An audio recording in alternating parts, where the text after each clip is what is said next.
Hello, good morning students. Today in 12th class mathematics we are starting a new topic, multiplication theorem. Multiplication theorem of probability. जैसा इसका ये नाम suggest कर रहा है, इसमें प्रोबेबिलिटीज को मल्टीप्लाई करना है. अब प्रोबेबिलिटीज को मल्टीप्लाई कब करना है इसको समझने के लिए अभी हम लोग इस फॉर्मूले पर आ रहे हैं. This is probability. This is the conditional probability. ये अभी हम लोग पिछली क्लास में डिस्कस कर चुके हैं. This is conditional probability of occurrence of E, given that F has already occurred. तो अब इसमें इसका फॉर्मूला क्या है? P E by F.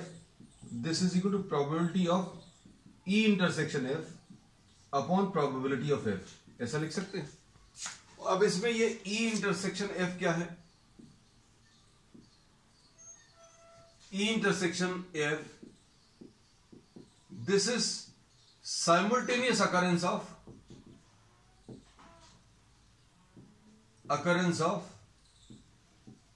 E and F. मतलब E भी होना चाहिए एंड F भी होना चाहिए. इसके एग्जांपल्स अभी हम लेते जाएंगे. इसमें अभी हम लोगों ने ये बताया था दैट E अगर 135 है या सपोज 235 है और F सपोज 2, 4 and 6 है, तो E एंड F दोनों को सेटिस्फाई करने वाले कौन से नंबर्स होंगे? जो इसमें भी होंगे और इसमें भी होंगे. So this 2 gives you the simultaneous occurrence of E and F. मतलब अगर 2 आ गया तो E भी हो जाएगा एंड F भी हो जाएगा. तो अब हम लोगों ने इसमें ये बोला कि E इंटरसेक्शन F ये क्या होता है? This is the occurrence of E and F, simultaneous occurrence of E and F. या फिर सिंपली अगर अभी हम लोग इसको बोले तो इसको अभी हम लोग बोल सकते हैं occurrence of E and F. अब E इंटरसेक्शन F को अभी हम लोग EF भी लिख सकते हैं या फिर इसको E एंड F भी लिख सकते हैं. मैथमेटिकल लैंग्वेज में अगर अभी हमें लिखना है तो इंटरसेक्शन को E बिना किसी साइन के EF लिख सकते हैं या E एंड F. इसको पढ़ेंगे कैसे? E and F. अब इसमें E एंड F अगर आपको निकालना है तो कैसे निकालेंगे? Probability of occurrence of F into probability of occurrence of E when it is given that F has already occurred. देखो E एंड F की प्रोबेबिलिटी अगर निकालनी है तो कैसे निकालोगे? प्रोबेबिलिटी ऑफ F ले लो और इसको किससे मल्टीप्लाई कर दो? प्रोबेबिलिटी ऑफ E से मल्टीप्लाई कर दो. जबकि F ऑलरेडी हो चुका है तो F तो अभी हम लोग लिख चुके हैं, इसलिए ये लिखा हुआ है probability of E by F. अब इसको एक सिंपल एग्जांपल से अभी हम क्लियर कर दे रहे हैं. तो सारी चीजें बच्चों एग्जांपल से ज्यादा अच्छे से क्लियर होती है. एक चीज और लिख लो फिर इसके बाद एग्जांपल ले लेना. Probability of F by E, ये probability of F intersection E होता है अपॉन प्रोबेबिलिटी ऑफ E. अब इसमें probability of F intersection E और probability of E intersection F ये तो सेम होंगे.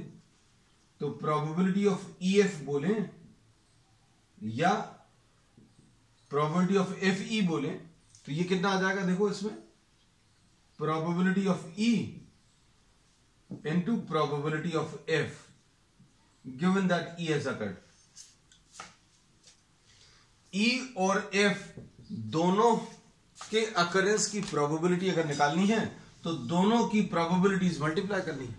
जैसे E भी होना है एंड F भी होना है तो E की प्रोबेबिलिटी में आपने किसकी प्रोबेबिलिटी को मल्टीप्लाई किया? F की probability.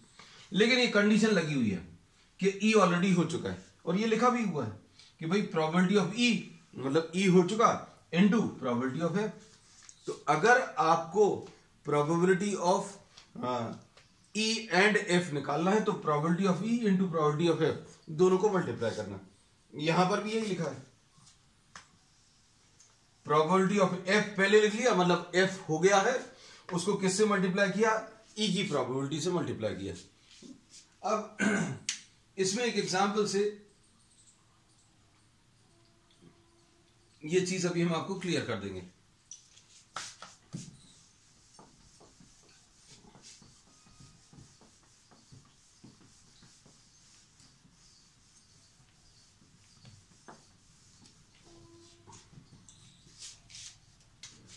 Suppose two cards are drawn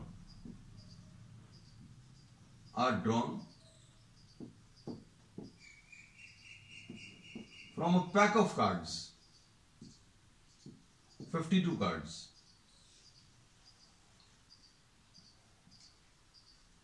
Find the probability. इसमें एक वर्ड लिख देना without replacement. Find the probability that both are kings. दो कार्ड आपने ड्रॉ किए कार्ड के एक पैक से, 52 कार्ड्स, प्लेइंग कार्ड्स जो होते हैं, जो ताश होती हैं, उसमें से दो कार्ड्स निकाले एक एक करके। 2 cards are drawn from a pack of 52 cards without replacement. Find the probability that both are kings.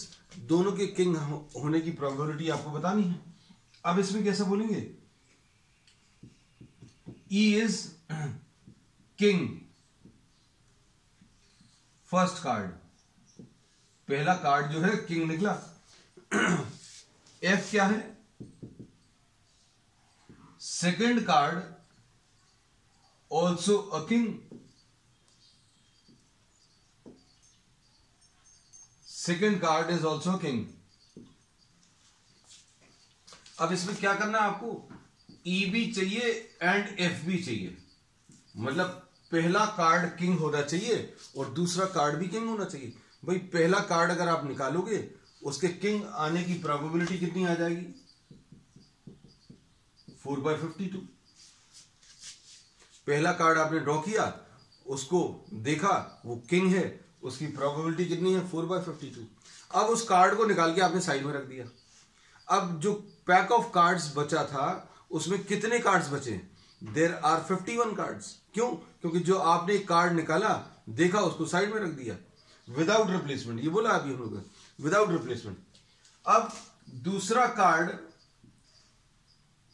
भी किंग आने के चांसेस क्या हैं, तो ये दूसरा कार्ड किंग आने के अब चांसेस क्या आ जाएंगे बच्चों, जबकि ई तो हो चुका है, अब ये 3/51 आ जाएंगे। क्यों हो जाएगा, क्योंकि अब 52 की जगह अब 51 कार्ड्स बचे और एक किंग आप बाहर निकाल चुके हैं। तो 4 किंग्स में से एक किंग बाहर निकल गया, तो किंग्स कितने बचेंगे, 3। So we say that now drawing a king from that pack will be having a probability of 3/51। क्यों, क्योंकि अब 52 कार्ड्स की जगह 51 बचे और 4 किंग्स की जगह 3 किंग बचे। अब probability of first card a king and second card also king, ये कैसे मिलेगा, probability of E into probability of F by E. मतलब पहला कार्ड किंग, दूसरा कार्ड भी किंग, कैसे मिलेगा, 4/52 into what, 3/51। This is the answer.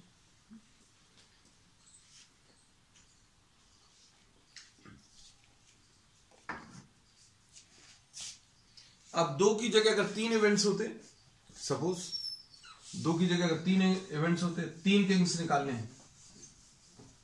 भाई पहला कार्ड किंग है, उसकी प्रोबेबिलिटी 4/52। दूसरा कार्ड भी किंग है, आपने कार्ड को रिप्लेस नहीं किया, कितना आ जाएगा, 3/51। तीसरा कार्ड भी अब किंग है, तो ये कितना बचेगा, 2/50। बस प्रोबेबिलिटी इसको मल्टीप्लाई करना है। क्यों, क्योंकि अभी हमने इसमें बोला फर्स्ट वाला कार्ड भी किंग चाहिए, the second card should also be a king and third card should also be a king, subjected to the condition that the cards are not replaced, cards को आपने रिप्लेस नहीं किया है। ठीक है, बस लिखने का तरीका अभी आप सीख जाना। Probability of E first king and F second king and G third king, 3 events हैं। पहला भी किंग चाहिए, दूसरा भी किंग चाहिए और तीसरा भी। अब इसको कैसा लिखेंगे, P ऑफ E। इसको अच्छे से समझना बेटा, लिखने का तरीका ये इंपॉर्टेंट है। इसको कैसे लिखेंगे, P of E into P of F into P of G, ऐसा लिख लो। मतलब E की प्रोबेबिलिटी किससे मल्टीप्लाई करो, F की प्रोबेबिलिटी, फिर किससे मल्टीप्लाई करो, G की प्रोबेबिलिटी। बस अब ये याद रखना, जब पहला इवेंट E है तो अब हम लोग जब दूसरा लिखेंगे तो ऐसा लिख देंगे कि E ऑलरेडी हो चुका है, P of E into P of F given that E has occurred. और G जब लिखेंगे तो E और F दोनों हो चुके हैं तो E बाय EF ऐसा लिख लेंगे। ये लिखने का तरीका जरूर फॉलो करना अगर फॉर्मूला लिख रहे हैं। फॉर्मूला नहीं लिखेंगे तो डायरेक्टली अभी आप वैल्यूज लिख सकते हैं। Will be considering some problems also. अब इसके बाद इवेंट्स को नेक्स्ट, इसके बाद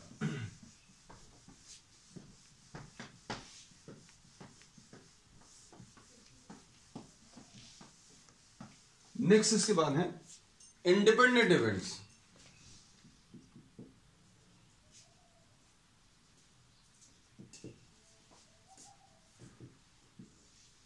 इंडिपेंडेंट इवेंट्स क्या होते हैं, इंडिपेंडेंट इवेंट्स उनको बोलते हैं जिसमें probability of E intersection F, simple probability of E निकालो और सिंपल प्रोबेबिलिटी ऑफ F निकालो, दोनों को मल्टीप्लाई करने पर जो आंसर आएगा वो इसका आंसर आना चाहिए। तो इसको अभी हम लोग क्या बोलेंगे, इंडिपेंडेंट इवेंट्स बोलेंगे। जैसे suppose for example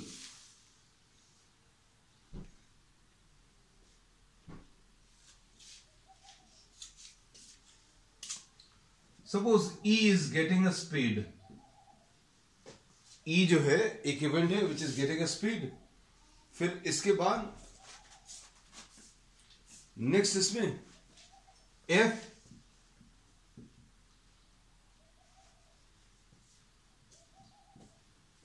is getting a king, spade है और ये किंग है। अब स्पेड के 13 कार्ड्स होते हैं, प्रोबेबिलिटी ऑफ E कितना आ जाएगा, ये 13/52 होगा। अच्छे समझना बच्चों ये चीज। किंग की प्रोबेबिलिटी क्या है, ये 4/52 है किंग आने की। किंग क्योंकि 4 होते हैं, टोटल 52 कार्ड्स में से। बच्चों कार्ड्स का अगर आइडिया नहीं तो एक बार कार्ड जरूर घर पर खरीद कर देख लेना। There are 4 kings. लेकिन अभी हम लोग इस स्टेज पर ऐसा एक्सपेक्ट करते हैं कि कार्ड्स वगैरह मालूम होगा, क्योंकि 9th क्लास से अभी हम लोग प्रोबेबिलिटी पढ़ रहे हैं। अब इसके बाद probability of E by F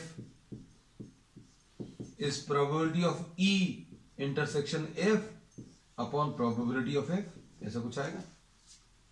intersection दोनों का क्या आएगा, स्पेड और किंग भी हो, स्पेड भी हो और किंग भी हो। ऐसे कितने कार्ड्स हैं स्पेड के जो किंग होंगे, तो स्पेड का किंग केवल एक ही होता है। So there will be what, 1 card. So probability of E intersection F ये 1/52। क्यों, E intersection F will be the 1 king of spades. एक ही कार्ड होगा जो स्पेड्स में जो किंग होगा, है ना। तो इन 13 कार्ड्स में से एक कार्ड बच्चों किंग होगा, तो 1/52 लिख लिया। अब देखो वैल्यूज रखो, ध्यान से देखना। Probability of E by F will be 1/52 upon probability of F 4/52। तो ये सॉल्व करने पर बच्चों कितना आ गया, 1/4 आ गया। तो ये एक्चुअल में आप ध्यान से अगर आप देखें तो probability of E by F probability of E के बराबर आ रहा है। Probability of E by F किसके बराबर? प्रोबेबिलिटी ऑफ ई के बराबर। मतलब ई की जो प्रोबेबिलिटी है वो एफ के ऊपर डिपेंड नहीं कर रही। अब इससे फायदा क्या होता है ये अभी हम डिस्कस करेंगे आगे। प्रोबेबिलिटी ऑफ एफ बाई ये कितना आ जाएगा? सारी चीजें बहुत अच्छे से क्लियर हो जाती हैं जब अभी हम लोग इनको प्रॉब्लम्स में अप्लाई करते हैं ना। तो एक बार कॉन्सेप्ट समझ भर लो। Probability of F by probability of F intersection E upon probability of E, probability of F intersection E ये 1/52 अपॉन प्रोबेबिलिटी ऑफ ई 13/52, तो इसमें 52 कैंसिल 1/13 आ जाएगा और ये 1/13 है। तो प्रोबेबिलिटी ऑफ एफ बाय ई किसके बराबर आ गया? प्रोबेबिलिटी ऑफ एफ के बराबर आ गया। तो इससे फायदा क्या हुआ? इस फॉर्मूले को देखो बच्चों, probability of E by F का फॉर्मूला क्या है? Probability of E intersection F upon probability of F. अब ई बाय एफ किसके बराबर है? ई बाय एफ ई के बराबर है।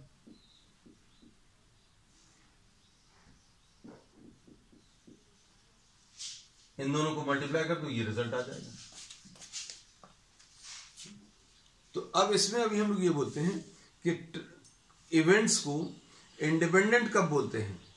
इंडिपेंडेंट तब बोलते हैं जब दोनों की प्रोबेबिलिटीज को इंडिविजुअली मल्टीप्लाई करने पर ई इंटरसेक्शन एफ आ जाए, है ना। और इसमें अभी हम लोग ये बोलते हैं दैट्स ये जो कार्ड्स वाला केस है, अगर आपने पहला कार्ड स्पेड निकाला, अब इसमें कार्ड वापस रखना है बच्चों, ये याद रखना, आपने स्पेड निकाला पहला कार्ड, दूसरा कार्ड किंग आएगा, वो क्या स्पेड के निकलने नहीं निकलने पर डिपेंड करेगा क्या? आपने एक कार्ड निकाला, वो स्पेड है, उसकी प्रोबेबिलिटी 13/52 आ गई। अब दूसरा कार्ड निकाला, दूसरा कार्ड किंग आने की प्रोबेबिलिटी क्या इसके ऊपर डिपेंड करेगी? नहीं करेगी, बिल्कुल नहीं करेगी। इसलिए तो इनको इंडिपेंडेंट बोला। और इंडिपेंडेंट चेक करने के लिए इतना सब कुछ अभी हम लोग नहीं सोचेंगे। हम लोग क्या करेंगे? Probability of E intersection F निकालेंगे, प्रोबेबिलिटी ऑफ ई निकालेंगे और प्रोबेबिलिटी ऑफ एफ निकालेंगे। दोनों को मल्टीप्लाई करने पर अगर ये आंसर आ रहा तो हम लोग उन इवेंट्स को इंडिपेंडेंट बोल देंगे, है। तो कुछ एग्जांपल्स ले रहे हैं। तो आज अभी हम लोग 2 फॉर्मूले सीखे हैं, 2 नए कॉन्सेप्ट सीखे हैं, उन्हीं पर बेस्ड अभी हम लोग आज प्रॉब्लम्स लेने वाले हैं। एक्सरसाइज 13.2 देख लीजिए, मल्टीप्लिकेशन थ्योरम और independent events. So we'll apply these to some problems.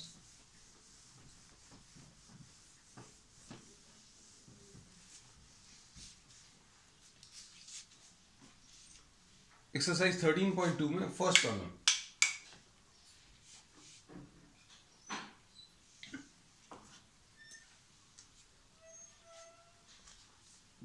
Exercise 13.2 question number 1,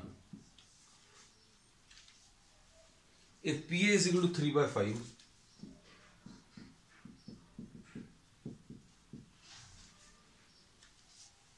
and PB is equal to 1/5,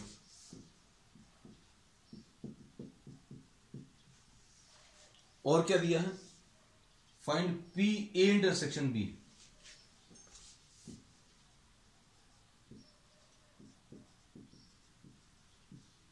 given A and B are independent. A and B independent events है, तो probability of A intersection B किसके बराबर आएगा? PA into PB।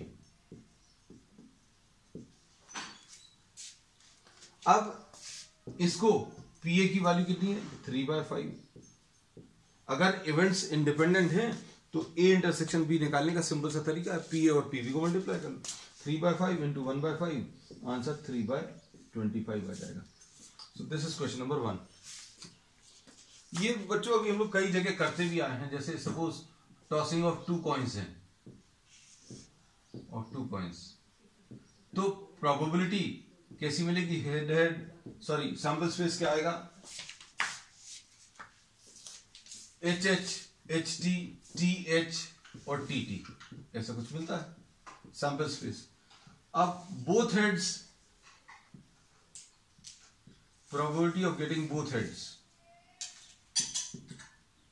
ये कितना आ जाएगा? 1/4। अब इसको इंडिपेंडेंट इवेंट्स के टर्म्स में बात करें, भाई पहला कॉइन टॉस किया, हेड आने के चांसेस क्या है? 1/2। दूसरी बार कॉइन को टॉस करेंगे तो हेड आने के चांसेस क्या पहले वाले के रिजल्ट के ऊपर डिपेंड करेंगे? तो नहीं करेंगे, है ना। तो दूसरी बार भी हेड आने के चांसेस कितने हैं? 1/2। दोनों को मल्टीप्लाई कर दो, पहले पर भी हेड एंड दूसरे पर भी हेड, तो आंसर कितना आ जाएगा? 1/4। आपको सैंपल स्पेस लिखने की जरूरत नहीं पड़ेगी। तो इतना सिंपल है ये। अब इसमें क्वेश्चन नंबर 2 देख लो।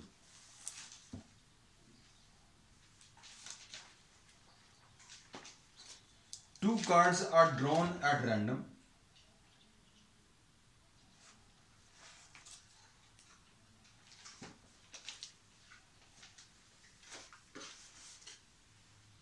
And without replacement from a pack of 52 cards. Find the probability that both the cards are black. अब both cards black आने के chances आपको बताने हैं।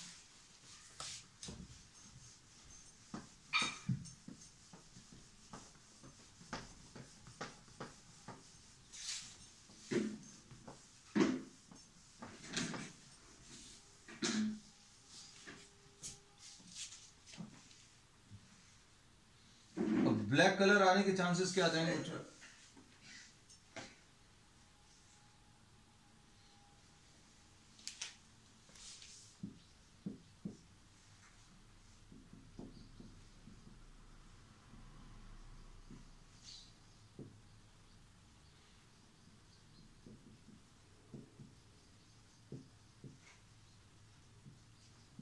आपको क्या चाहिए? फर्स्ट भी ब्लैक चाहिए एंड सेकंड भी ब्लैक चाहिए। अब इसको कैसा लिखेंगे? Probability of first black into probability of second also black when it is given that the first one is drawn is black. ये लिखने का तरीका बच्चों ये जरूर फॉलो करना। मान लीजिए शुरू में ये लिखने में दिक्कत जाती है तो you can just practice it without the formula. पहले तो कॉन्सेप्ट समझ में आना चाहिए। ब्लैक कलर का कार्ड निकालने की प्रोबेबिलिटी क्या है? 26/52। 52 कार्ड्स में से आधे ब्लैक होते हैं, आधे रेड होते हैं, तो 26/52। अब ये विदाउट रिप्लेसमेंट है। पहला वाला कार्ड निकाला, वो ब्लैक कलर का है, साइड में रख दिया।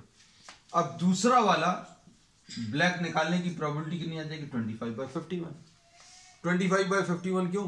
क्योंकि 52 की जगह 51 कार्ड्स होंगे और एक ब्लैक चूंकि आप निकालकर अलग रख चुके हैं, इसलिए ब्लैक कार्ड्स कितने बचेंगे? 25।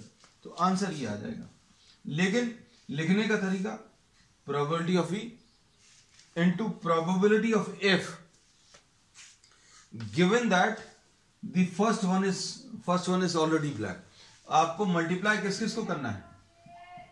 E बाय एफ में आपको प्रोबेबिलिटी ऑफ E और प्रोबेबिलिटी ऑफ एफ को मल्टीप्लाई करना है। और इधर पर ये चीज जरूर लिख देंगे कि भाई एफ जब लिख रहे हैं तो ई ऑलरेडी हो चुका है, ये ऐसा लिख देंगे। कॉन्सेप्ट प्रॉब्लम्स को करने में बहुत ज्यादा मुश्किल नहीं है, सिर्फ ये लिखने का तरीका भर सीख लेना क्योंकि ये जरूरी। तो ये 1/2 आ गया बच्चों, ये 25/51 आ गया, ये 25/102। This will be the answer. अब क्वेश्चन नंबर 3।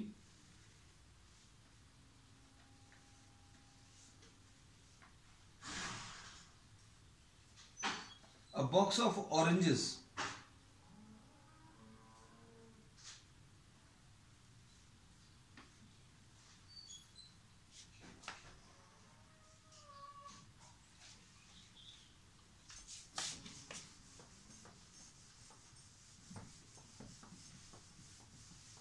क्वेश्चन नंबर 3 देख लीजिए।